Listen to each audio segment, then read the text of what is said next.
Right, so the next menu along is the base management menu here, but we're not going to touch on this quite yet. We're going to move over to the left, back to the settings option, settings tab, and as you can see, pretty much everything to do with the Trinnov and everything that we need to adjust or fine-tune is going to be in these menus here, and these sub-menus. We'll go through every single menu and every single side tab, and I'll just try and explain quickly what they are and what they do. So the first tab here is the home tab, and as you can see, we've got the sources and the presets here. So you can select, we've got 7 HDMI inputs, so you have 7 HDMI inputs. It says 8 HDMI, but on the current model I have, I've only got 7 inputs. So HDMI inputs, and you've got various other inputs here that you can select. So the next tab is the meters tab here. So if we click on the meters tab, you'll see all the active channels, and they are working here. You can see them in action. This is the source input. So what you see here is actually the incoming signal. If you move over to the right, you'll see my actual speaker layout, but there's nothing active at the moment because I have my system on mute. If I dim this real quickly and then uncheck mute, you will see the meters are actually active now in my system. So I'll just mute that again and go back to leave that at 30. So if we go back to the input source, you'll see here that all our channels are active, and this is a good way to check that you know, you've got no clipping, or there's no speaker that's not connected, or you know, inactive. It's a good way to check to see that your all your channels are running up and running correctly. If we look at my output meters here, this is the layout of my speakers. So I've got the left, right, center, left surround, right surround, left rear surround, right rear surround, left top front, right top front, left top rear, right top rear, left front height, right front height, center height, overhead, and subwoofer. So these are all my 8 subwoofers, but as I said previously, because I've only got one output going into my external processing, it only shows as one subwoofer. So this is the meters meter section here, meter tab. If we go on to the next tab, this is the sources config. So you've got your sources, and you can select the inputs and outputs of each source accordingly, and you can save them respectively. So moving on to the next tab, we have the optimizer, and this is where the optimizer settings are found. So you can have the optimizer on, which will have the acoustic correction, the level alignment, and delay alignment all active within the Trinnov. If you go back to the main menu, we can see here that they are all active. So that's basically the same as this here. If I disable the optimizer and go back to the home page, pardon me, if I go back to the main home page here, you can see that everything's turned off. If I go back to the optimizer settings and enable them, you can see that everything's back on. So it's the same settings, but on a different page basically. And again, you can turn off the acoustic correction, level alignment, delay alignment, whichever you like, if you don't want to you know, have them active at all. But there's no real reason to turn the optimization off. It's only for the purposes to see what it's actually doing when it's engaged and when it's disabled. So that's it's a cool feature to have, to be able to turn it on and off and see what the difference is when it's active and when it's bypassed. Below here you can see the input format, output format, which mine is currently 15.1. Well, that's 7 ear height channels, 8 height channels, which is a total of 15, plus 1 subwoofer. In actual fact, it's 8 subs as previously stated, but because the altitude believes I have one subwoofer, because I've only got one connection out from the altitude going into my mini DSP, so that sees it as one subwoofer. And you've got the in and out delays and the clock information here. Next tab is the settings tab. This is a very in-depth tab, and I mean, the advanced settings is something that I recommend you don't really play about with unless you really know what you're doing, or unless you seek advice from one of the guys at Trinnov support. Maybe they can help you with these options. In reality, you don't really need to change anything here, as everything's done for you after the calibration anyway. It sets everything up for you here. The main settings here, you know, you have the optimize, you have the choice to optimize the amplitude and the phase, the amplitude, low range only, according to left and right speakers, but we keep it on the amplitude and the phase. This is the maximum boost and the maximum attenuation. By default, I believe this comes at 6 dB, and then the maximum attenuation is at 10 dB. But I don't mind cutting up to minus 20 dB, and my boost is set to 14 dB. Again, try not to touch these settings unless you really know what you're doing. If you need any assistance, just speak to your installer or Trinnov support, and they'll be happy to help you with these. Here you'll see the speaker position remapping. It's set to 3D remapping. That's what I've got it on at the moment. You can then check on to advanced settings we just discussed. So the next tab along is the target curve, and here you can see that you can really fine tune your speakers accordingly to how you like the sound. I have a slight bump, a slight hump around from, if you look at the bottom left here, you can see my target curve. I'll just go through it quickly to show you. 25 Hz, 32, and as you can see, it slightly increases in decibels, and it reaches 79 Hz. You got about 3.8 decibel increase, and then it rolls off slowly to 0 at around 650 Hz. And we've got a little dip, 1 dB dip at 1K, and another small dip around minus 0.68 around 2000 to about 5K, and then it rolls off gently all the way down to 20 kilohertz. Now this is something that I prefer. This is how I like my sound, and it suits my room and my speakers. You don't have to have this. If you if you don't want any, you can click on all zeros and it will go to a flat curve, and you can adjust this accordingly with your mouse. You know, the best thing to do is to listen to apply. You can apply. The beauty of the Trinnov is you can set so many different target curves, apply it, and then click on the presets, save it to one of these presets, and then just maybe apply another target curve, and just flick through the presets on the fly and just see which target curve you like the most. But you have loads of options here, and the key thing really is to do it on one of the main channels. For example, in this case, this is the left channel here, target curve left. Then you click on the link tab here, and as you can see, if you click on next, it will be on every single other channel apart from the subwoofer. So you want all of these on your channels apart from the subwoofer, and you can apply a target curve separately to your subwoofer if you like. You can save them and load them if you like. This might be another target curve that you want. So I've got mine. I've got various different target curves. So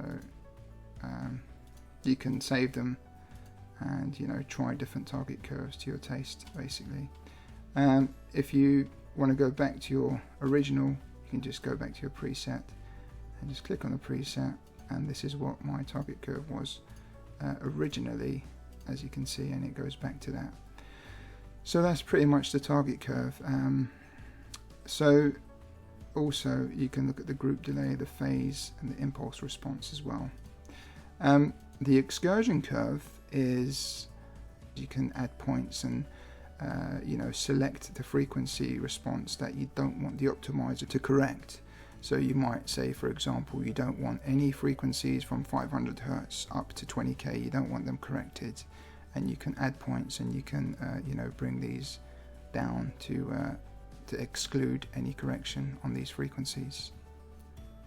So the next tab down is the positions tab, and here you can see your speaker layout.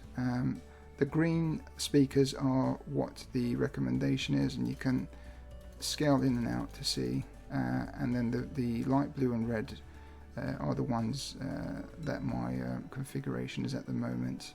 I did a quick calibration, so they're not ideally in the correct place, but this was just a quick calibration just to be able to get this this video done, but it gives you an idea of where my speakers are positioned. And here you can see the RT60 value, which is 0.26 in my room.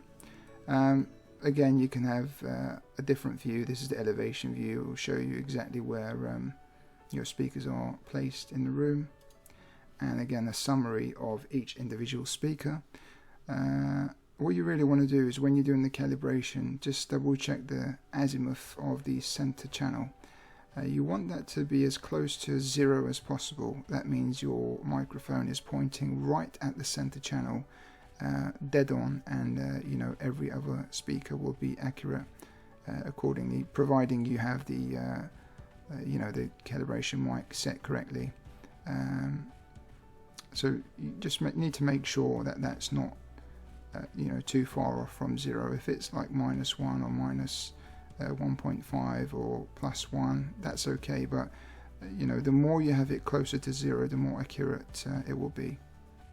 The next tab is the calibration tab, and this is where you can manually set a calibration without the wizard. I won't go through this because this is quite advanced. There is a wizard which we'll touch base on shortly, but this is the option where you can do a manual calibration if you like. The next tab is the optimizer graphs. So here we can see the before graphs and the after graphs and the filters applied.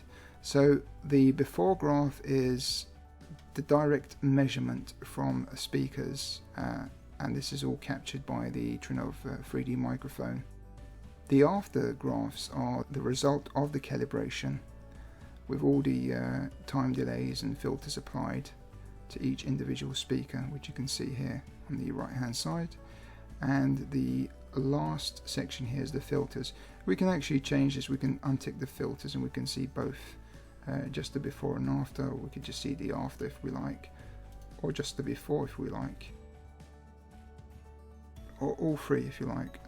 You can go right in, zoom in, and have a look at each individual graphs here. Ideally, you want to keep it on plus and minus 20 dB to get a more accurate view of the graphs. You can click on each channel, so you can unselect them and select them by clicking on them. We'll just go through this quickly just to show you. So that's my subwoofer basically. That was the before, and this is the after. You can actually go to the Hertz tab here and select 10 to 300, so that will give you the before, after, and the filters applied. We can select the center channel, for example, and that was the before any room correction. This is after room correction, and so the left, right, center you can see, and you can just keep adding your channels to have a look and see the graphs all together, or you can have them individually. So if we leave the left, right, center, that's the amplitude direct, phase, group delay, impulse, and linear impulse here. So that will give you an idea of the graphs after you've done your calibration with the Trinnov. So the next tab is the processor tab, and under this tab we have meters tab again, as we did on the home page. It's the same. We have the master tab, inputs. If you look here, this seems a little bit, it may look a little bit confusing, but it's not really. If you look from top to bottom, you've got each speaker individually, and you can make adjustments. So you can adjust your input gain. If you click on solo, it will only play the left channel here. Actually, that's done on the output. So if you play solo only, it will only play from the left channel. Mute will mute the speaker. Sine wave will send a sine signal to your speaker. Pink noise will send a pink noise. And the pulse feature is what I mentioned earlier on, is one of the latest updates of the new firmware, which we'll touch base on in a second. You've got the output tabs here, sorry, the output tab, and again you can adjust your gains for your outputs. The Trinnov actually does a fantastic job once you've done your room calibration, but I like to go and double check everything with an SPL meter, and if adjustments need to be made, I'll just adjust it from here just to make sure every single channel is playing at the same level, so we get a nice seamless sound in the room. So same here, we've got the solo, mute, invert polarity, FIR, EQ, presets, user EQ, and many other settings here for each individual speaker. And the last tab here is the output delay tab, if you need to adjust any delays with the speakers. But once you've done the room calibration with the Trinnov, it does it all for you. If you look on the optimizer settings, the summary, you can see that the delays were made after the calibration, so there shouldn't be any delays that need to be adjusted after the correction. One thing I wanted to touch on was the pulse button, and this is quite useful if you want to align your subwoofers with your main channel, for example. An example would be if you hit the pulse button here and you move on to your subwoofer, and you also hit the pulse button. So what you're initially doing is you're emitting a pulse from the center, and you're emitting a pulse from the subwoofer, and the goal is to match the same pulse coming from the center and the sub at the same time, and you can adjust that, you know, from your delay outputs, and make sure that you're getting the exact same timing for both your center and the subs. Say for example you had to adjust your center by 2.3 milliseconds. What you'd want to do then is apply that same millisecond delay to every single channel apart from your subwoofer. That way every single channel will be hitting those notes exactly the same time as the subwoofer. So if you apply a delay to your subwoofer, then that's fine. You don't need to apply any delays to your channels.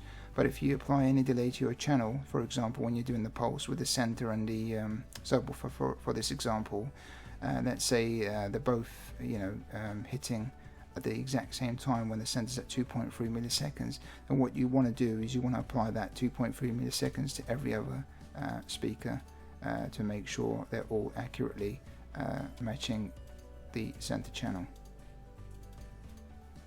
So the next tab along is the setup tab, and here we've got sources. It will show you what the current active layout is, what speakers are working, what the format is. You've got the active crossovers. Here you can assign up to 4 ways and set an active crossover for an active speaker you may have, or you can also use this menu to you know, to add up to 4 subwoofers and manually apply delay and EQ them from here if you like.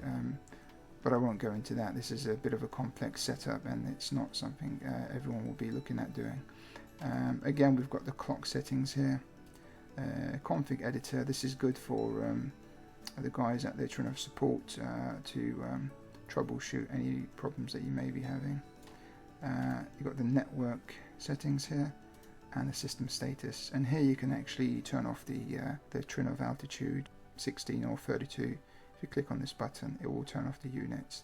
That's how you power off the unit. And the final tab here is the preset tabs.